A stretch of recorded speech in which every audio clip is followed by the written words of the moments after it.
बलिया जिले में बीते दिनों गन व्यापारी नंदलाल गुप्ता सूदखोरों से परेशान होकर फेसबुक पर लाइव आकर सुसाइड कर लिए थे। वही व्यापारी के परिजनों से कांग्रेस का एक प्रतिनिधिमंडल मिलने पहुंचा। प्रतिनिधिमंडल में महाराजगंज जिले की फरेंदा सीट से कांग्रेस विधायक वीरेंद्र चौधरी भी शामिल रहे। इस दौरान उन्होंने मृतक व्यापारी नंदलाल गुप्ता के परिजनों से मिलकर शोक संवेदना प्रकट की और परिजनों को सांत्वना दी।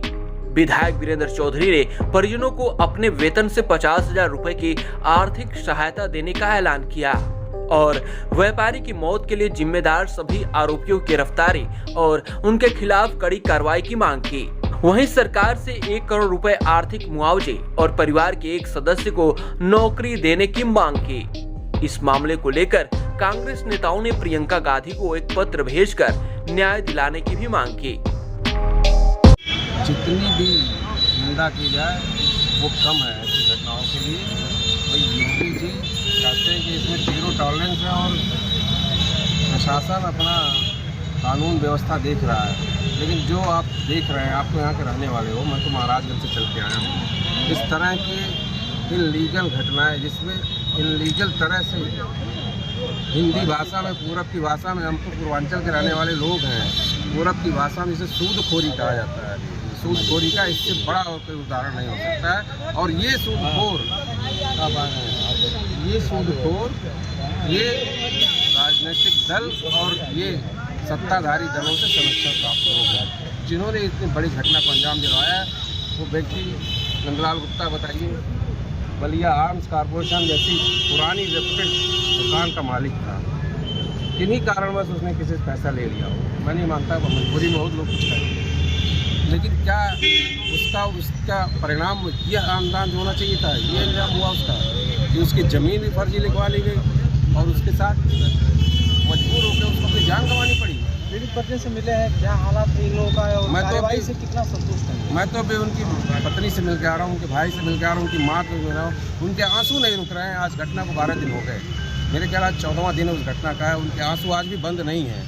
इससे बुरी हालात पूरी परिवार की क्या हो सकती? प्रशासन पूरा आश्वासन पे निर्भर है।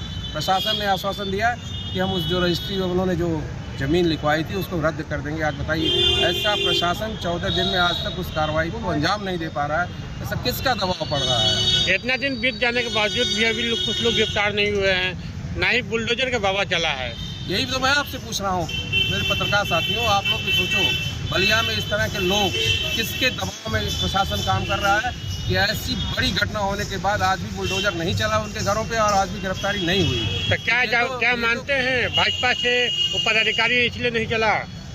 ये तो आपको विदित है, सर्व जाहिर है, जग जाहिर हो रहा है कि वो लोग संरक्षण प्राप्त हैं, भारतीय जनता पार्टी के लोग हैं, भारतीय जनता पार्टी के मंत्रियों से, भारतीय जनता पार्टी के प्रशासन ने उन लोगों को संरक्षण दे रखा है। इसके नाते यहाँ पे कोई घटना नहीं हुई। लेकिन विधानसभा 20 तारीख से चलने वाली है।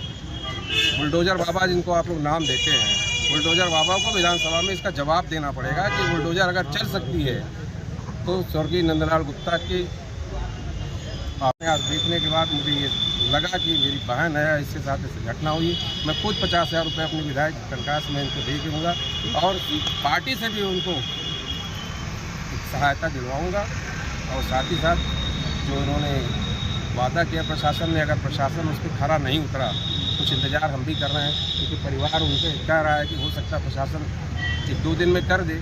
अगर नहीं करेगा तो आने वाले विधानसभा में इस मुद्दे को मजबूती के साथ 20 तारीख को राज्यपाल का अभिभाषण है, 21 तारीख को 0 आवर में इस मामले को मजबूती से उठाएंगे। आपको क्या लगता है, अभी बीजेपी आयुष मंत्री दयाशंकर मिश्र दयालु आए थे, कह रहे थे कि मुझे पार्टी से कोई मतलब नहीं है, पार्टी जाति उत नहीं जानती है, अगर कोई इसमें आ गए हैं तो तब भी उन पर कार्रवाई होगा, उनको निष्कासित किया जाएगा पार्टी से। तो क्या हकीकत में न्याय मिल पाएगा? देखिए, किसने क्या कहा मैं उन शब्दों पे नहीं जाना चाहता, लेकिन मैं ये जानता हूँ कि जो सत्ता में बैठे लोग हैं, जो इस समय जिम्मेदार हैं, जवाब तो उनको देना है ना। कि अगर वो सत्ता में है तो उनको जवाब देना चाहिए था कि कार्रवाई क्यों नहीं हो रही है। सत्ता तो उन्हीं के हाथ में है, जो भी मंत्री रहे मैं नाम नहीं जानता, लेकिन अगर वो सत्ता में तो जवाब उनको देना चाहिए। हम पक्ष में, हमें उनसे सवाल पूछना है और हम सवाल पूछेंगे उनसे कि अगर ऐसी घटना होती है और आप जाते हैं, और आज तक बताइए तमाम घटनाएँ हुई हैं, पीड़ित को कंपनसेशन जरूर मिला है। मेरी तो मांग है कि बताइए, वो जो विधवा हो गई, इतनी नौजवान मेरी बहन जैसी है, बहन जैसी है, वो विधवा हो गई है, क्या उसको अब तक उनको नहीं करना चाहिए था? मेरी मांग भी है प्रशासन से कि उनको नौकरी दी जाए और इस परिवार को आर्थिक रूप में 1 करोड़ रुपए दिया जाए। नंदलाल जी का जब लाइव सुसाइड का वीडियो वायरल हुआ फेसबुक पर, तो उस पर वो कहे थे कि मतलब मोदी जी और योगी जी से डायरेक्ट गुहार लगाए थे और ये कहते हुए कि मतलब मेरे परिवार को देखिएगा, मैं जा रहा हूँ, दरअसल इन लोगों के आतंक से मैं बहुत पीड़ित हो चुका हूँ, जीना नहीं चाहता हूँ। देखिए, अगर मरते वक्त आदमी इस तरह की गुहार लगा के जाता है, हम भी आप सब इंसान हैं, मानव हैं, कोई पत्रकार है, कोई नेता है, कोई व्यापारी है, अगर आदमी बहुत मजबूर होता है तो अपनी जान गंवाता है। अगर वो जान गंवाने से पहले इस तरह की गुहार मोदी जी और योगी जी से कर के गए तो आप बताइए कितने दिन बीत गए हैं उस गुहार को? 14 दिन तो मेरे लगता है बीत गए हैं। पहली तारीख की घटना है, 14 दिन बीत गए। क्या ये आवाज़ उनके कानों तक नहीं पहुंची? अगर नहीं पहुंची तो ऐसा मतलब है कि वो अभी भी जैसे वो रोम जल रहा, एक कहावत है ना, और वो शासक सो रहा था, वो आवाज़ नहीं पहुंची तो इसके मतलब वो अपने मंत्रमुग्ध हैं, वो इन्वेस्टर सबमिट कराने में मंत्रमुग्ध हैं, क्योंकि उनको तो फर्जी और फरेब की राजनीति करनी है। जिस प्रकार हमारे विधायक जी ने और प्रांतीय अध्यक्ष जी ने जो बात कही कि जो बयान आपने, जहाँ मंत्री भी आए और भी अन्य कोई लोग आए कि उनमें कार्रवाई होगी, तो 14 दिन बीत गए और 14 दिन में अगर कार्रवाई नहीं हुई तो हम क्या समझें?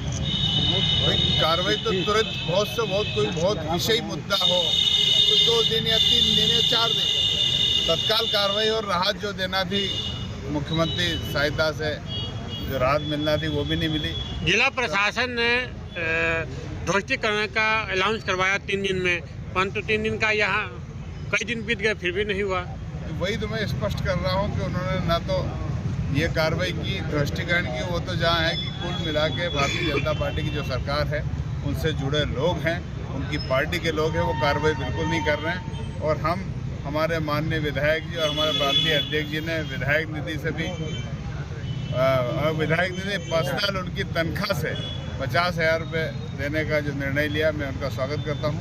और साथ ही हम दोनों मिलकर पार्टी से भी यथासंभव जो मदद होगी वो करेंगे और विधायक जी विधानसभा में इस बात को उठाएंगे और निश्चित ही उठाकर एक तो नौकरी मिले और 1 करोड़ रुपए की आर्थिक सहायता सरकार दे, इस बात को हम आगे बढ़ाने का प्रयास करेंगे। अच्छा, जितना जोरों शोरों पे बुलडोजर का यहाँ कारनामा हुआ था कि मतलब 72 घंटे के अंदर बुलडोजर चलेगा, वो ऐलान करके और नहीं हुआ, इसको आप किस नज़र से देखते हैं? देखो, ये इनकी नीति और नियत की बात है।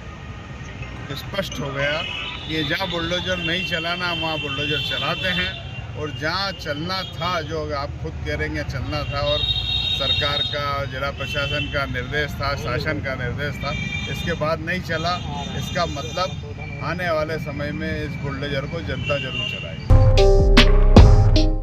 यूपी 60 न्यूज के लिए बलिया से अमित कुमार की रिपोर्ट।